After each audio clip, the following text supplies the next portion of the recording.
सबसे पहले महादेव के चरणों में प्रणाम करती हूँ, मेरा प्रणाम स्वीकार हो। मैया पार्वती के चरणों में प्रणाम करती हूँ, मेरा प्रणाम स्वीकार हो। कार्तिक गणेश दोनों भैया के चरणों में प्रणाम करती हूँ, मेरा प्रणाम स्वीकार हो।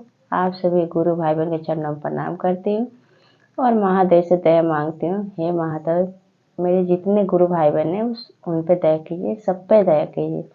आज जो मैं कथा सुनाने जा रही हूँ, एक ब्राह्मण और नाग देवता की कथा सुनाने जा रही हूँ। कथा बहुत सुंदर है और कथा शुरू से अंत तक सुनिए। कथा अच्छा लगे तो मेरे वीडियो को लाइक कीजिएगा, चैनल को सब्सक्राइब कीजिएगा, दोस्तों में यारों में शेयर कीजिएगा और कमेंट बॉक्स में हर हर महादेव जरूर लिखिएगा, क्योंकि महादेव जो हैं वो देव के देव हैं, सबका दुख सबका मुसीबत हर लेते हैं।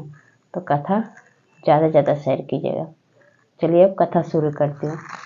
एक गांव में एक ब्राह्मण रहते थे। ब्राह्मण के घर में ब्राह्मण, उसकी पत्नी, एक उसका लड़का था।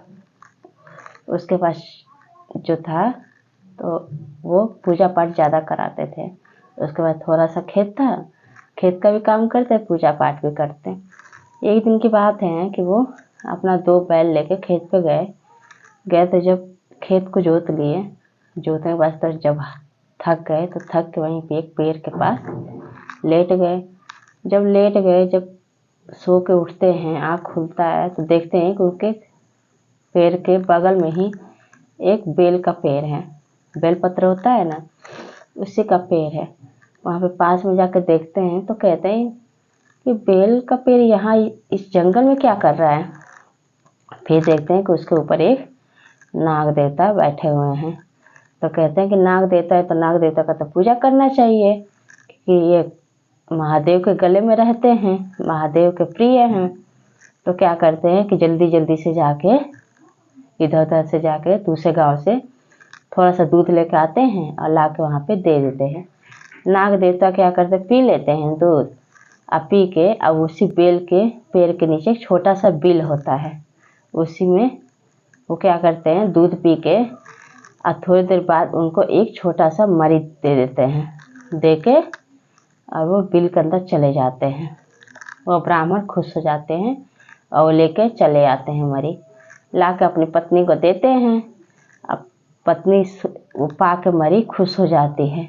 अब उनके पास रोज ऐसे करते थे ब्राह्मण, वो रोज नियम से करते थे। दूध ले आते थे कटोरी में भर के और ले जाके उसी बिल के पास रख देते थे और उसी बिल में से निकलते थे नाग देवता, दूध पीते थे, बिल के अंदर चले जाते थे। रोज का यही काम।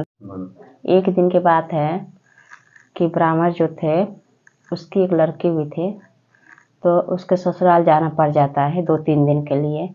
तो वो अपनी पत्नी से कहते हैं कि जो बेल के पेड़ के पास बिल है जहाँ नाग देवता रहते हैं, तुम लड़के को भेज के कटोरी में दूध भेज देना, नाग देवता पी लेंगे, कैसे भूखे रहेंगे। वह महादेव के परम भक्त थे, शिव शिष्य थे। फिर उसकी पत्नी जो है अपने बेटे से कुछ नहीं बताती है। फिर अपने लड़के से बोलती है, ब्राह्मण अपने लड़के घर चले जाते हैं। तो उसकी पत्नी बोलती है अपने बेटे से कि तुम ऐसा करो, इस कटोरे में दूध दे देती है थोड़ा सा और कहती है कि बेल के पेड़ के पास एक बिल है, वहाँ पे तुम इस कटोरी को ले जाकर रख देना, रख के तुम घर चले आना। और ये बात नहीं बताई थी कि वहाँ पे एक नाग भी रहते हैं, नाग देवता। उसको लड़के को कुछ पता नहीं रहता है, तो वो लेके चला जाता है, ले जाकर रख देता है, रख के चला आता है घर पे। उसको पता नहीं रहता है कि वहाँ पे नाग देवता है कि क्या है।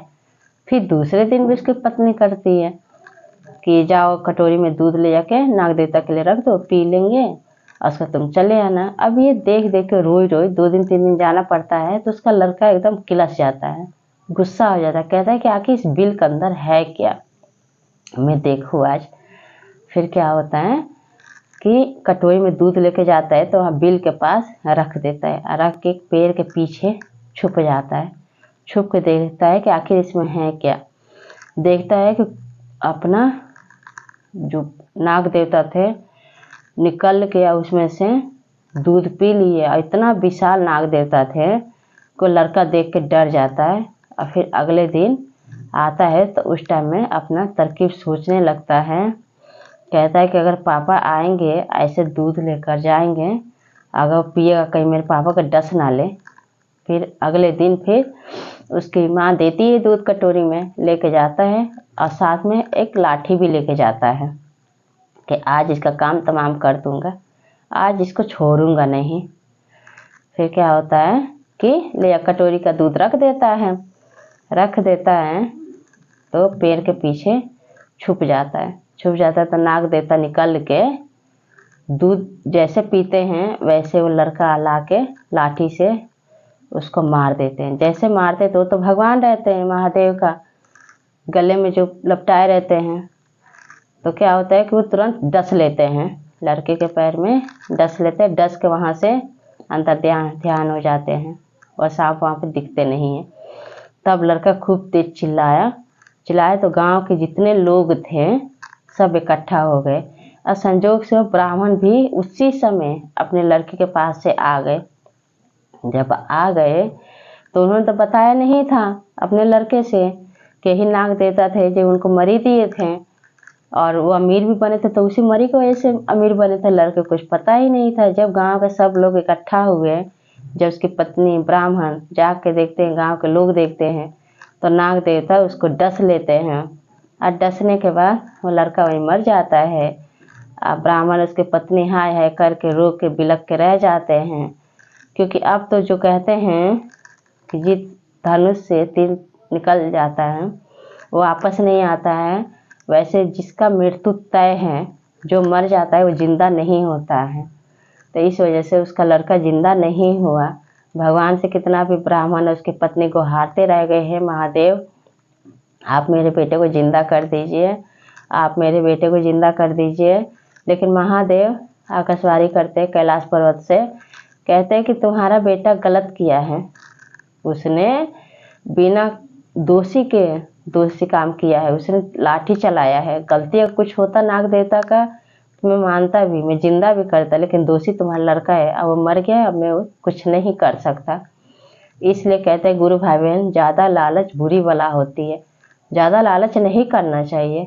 जितना हमें महादेव दिए हैं उतना हमें खुश रहना चाहिए। आप लोग को महादेव जितना दिए हैं उतने में खुश रहना चाहिए। तो ये कथा आप लोग कैसा लगा कमेंट बॉक्स में जरूर बताइएगा और सब बोलिए हर हर महादेव, मैया पार्वती की जय।